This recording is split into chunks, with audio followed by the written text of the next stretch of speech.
Hey everyone और welcome to the channel. मेरा नाम तेजस है और मैं आयरलैंड में पिछले 5 साल से रह रहा हूँ। मैं यहाँ पे आया था मास्टर्स करने और करंटली मैं वर्किंग प्रोफेशनल हूँ। आज हम बात करेंगे ऐसे टॉपिक पे जो आयरलैंड में कभी ना कभी हर एक को फेस करना पड़ता है, जो है रेंट अकोमोडेशन ढूंढना।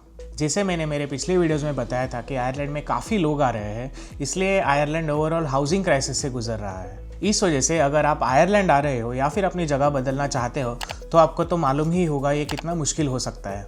आयरलैंड का रेंटल मार्केट बहुत चैलेंजिंग है, यहाँ पे बहुत कंपटीशन है और अच्छी जगह जल्दी चली जाती है। लेकिन टेंशन मत लो, इस वीडियो में मैं आपको कुछ प्रैक्टिकल टिप्स और एडवाइस दूंगा जो आपको आयरलैंड में आपका परफेक्ट रेंट अकोमोडेशन ढूंढने में हेल्प करेगा। सबसे पहले खुद से पूछो कि आपको क्या चाहिए। आपकी प्रायोरिटी लोकेशन है, आपकी प्रायोरिटी कॉलेज से नज़दीक है या फिर कुछ और। पर जनरली लोकेशन लोकेशन लोकेशन ये आपका मंत्रा होना चाहिए, क्योंकि आयरलैंड में ओवरऑल लोकेशन बहुत मैटर करता है। अगर आप सिटी में काम कर रहे हो या फिर आपका कॉलेज या यूनिवर्सिटी सिटी में है तो कुछ लॉजिक नहीं बनता कि आप सिटी से ज़्यादा दूर रहे, क्योंकि आयरलैंड का पब्लिक ट्रांसपोर्ट इतना रिलायबल नहीं है। अगर आपको पब्स या फिर लाइवली लोकेशंस या सोशलाइज करना पसंद है तो आप सिटी सेंटर से थोड़ा नज़दीक रहना प्रेफर करोगे। बट अगर आपको थोड़ा पीस और क्वाइट अच्छा लगता है तो आपके लिए काउंटी साइड मतलब सिटी सेंटर से दूर आप प्रेफर करोगे। जितना सिटी से आप नज़दीक आओगे उतना रेंट ज़्यादा होगा और जितना सिटी सेंटर से दूर जाओगे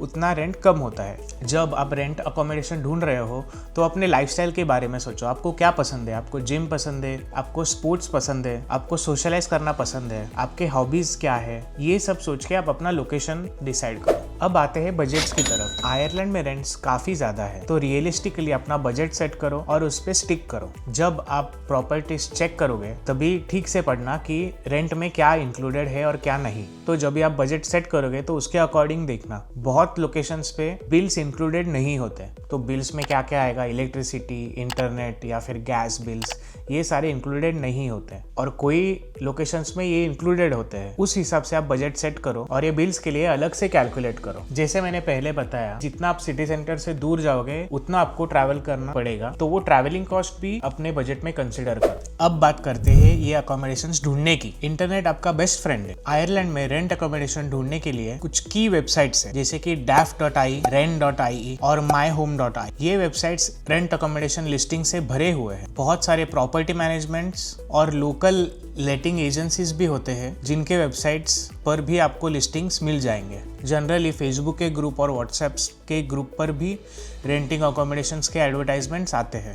अब आते हैं स्कैम्स की तरफ। बहुत सारे एडवर्टाइजमेंट्स आपको लगेंगे कि ये ज़्यादा चीप दिख रहे हैं या फिर वो आपको प्रेशराइज करेंगे कि जल्दी से जल्दी डिसीजन ले लो और मुझे डिपॉजिट दे दो बिना व्यू करे अपार्टमेंट, या फिर आपको दिखाएंगे नहीं ज़्यादा वो कुछ फोटोज़ या फिर वीडियोज़। ऐसे लोगों से आप थोड़ा अवेयर रहिए, क्योंकि यहाँ पे बहुत सारे स्कैम्स भी होते हैं। तो मैं सजेस्ट करूँगा आपको कि अगर आप इंडिया से यहाँ पे ढूंढ रहे हो अपार्टमेंट्स, तो पहले तो यहाँ पे किसी को रीच आउट करो ताकि आप ये सारे स्कैम्स अवॉइड कर सकेंगे। और आपका अवेयरनेस बहुत इंपॉर्टेंट है ये सारी चीज़ों में। तो अभी तक आपने लोकेशन फाइनलाइज कर ली, आपका बजट भी फिक्स कर लिया और अभी आपने प्रॉपर्टी भी शॉर्टलिस्ट कर ली है। अब हम जाएंगे व्यूइंग पे। जनरली लेटिंग एजेंट्स या फिर लैंडलॉर्ड से डील करना थोड़ा फॉर्मल होता है, तो बी श्योर कि आप पंक्चुअल रहे। जो उन्होंने टाइम बताया है उससे 10 मिनट पहले ही जाए वहाँ पे, क्योंकि यहाँ के लोगों को जनरली टाइम पे रहना पसंद है। अगर आप लेट जाएंगे तो वो आपको डायरेक्टली निकाल भी सकते हैं ये सारी प्रोसेस से, क्योंकि जैसे मैंने बताया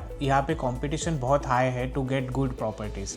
जब आप व्यूइंग करने जाओगे तो आप इसेंशियल्स पे फोकस करिए, आप फंक्शनैलिटी पे फोकस करिए। आप देखिए कि किचन फंक्शनल है क्या, वहाँ का लेआउट कैसा है, आप कितने लोग शेयर करोगे, उतने बाथरूम्स है कि नहीं, बाथरूम्स के सारे फिक्सचर सब ठीक है कि नहीं, वाटर प्रेशर कैसा है वहाँ पे। अगर आप ठंडी में जा रहे हो वहाँ पे व्यू करने को तो देखिए कि वो घर में कितनी ठंडी है, घर का इंसुलेशन कैसा है, वो डिफाइन करेगा आपका हीटिंग कॉस्ट कैसे जाएगा। अगर वहाँ पे ज़्यादा ठंडी है तो आपका हीटिंग ज़्यादा लगेगा और आपके इलेक्ट्रिसिटी या फिर गैस बिल ज़्यादा आएंगे। तो ये सब आप कंसिडर करिए जब भी आप व्यूइंग करने जाओगे। ओवरऑल मैं सजेस्ट करूंगा आपको कि आप फंक्शनैलिटी पे फोकस करिए। ज़्यादा लग्जरी और फैंसी चीज़ों पे आप बाद में देख सकते हो, वो सेकंड प्रायोरिटी रखिए। किचन अप्लायंसेस देखिए कि वो बराबर है कि नहीं। सेफ्टी और सिक्योरिटी भी आपका बहुत इंपॉर्टेंट है। आयरलैंड में कुछ ऐसे एरियाज भी है जो जनरली अवॉइड किए जाते हैं। अपने रेंटिंग अपार्टमेंट कॉम्प्लेक्स में आप देखिए कि आपका एंट्रेंस के लिए कुछ सिक्योरिटी है कि नहीं। जनरली यहाँ पे एक डोर होता है जिसको एक की से एक्सेस किया जाता है, तो जिसके पास वो की रहेगा वो ही दरवाजा खोल सकता है। तो ऐसे ही देखिए कि रेंटिंग अकोमोडेशन में कितने एडेड सिक्योरिटी है।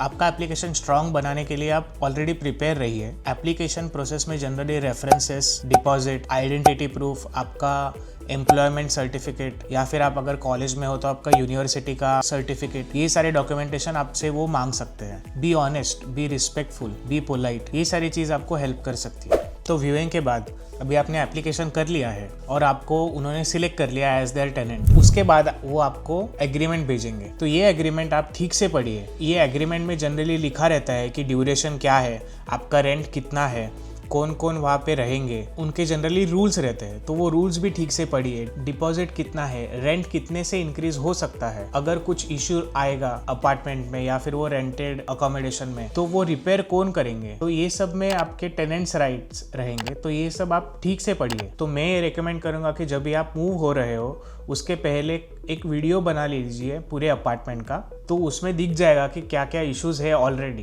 तो आपके साथ ऐसा नहीं होगा कि जो ऑलरेडी थोड़ा डैमेज है, कि डोर को स्क्रैच आया या फिर पेंट को स्क्रैच है, तो वो भी आपके डिपॉजिट से कट होने के चांसेस है।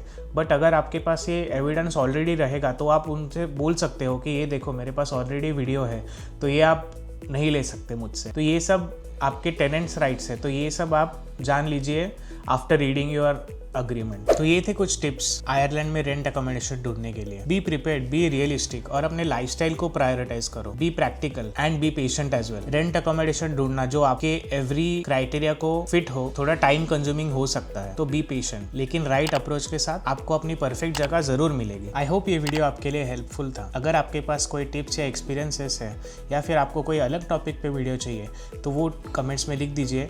आई will try to make it as well. Thank you for watching the video. Good luck and happy house hunting.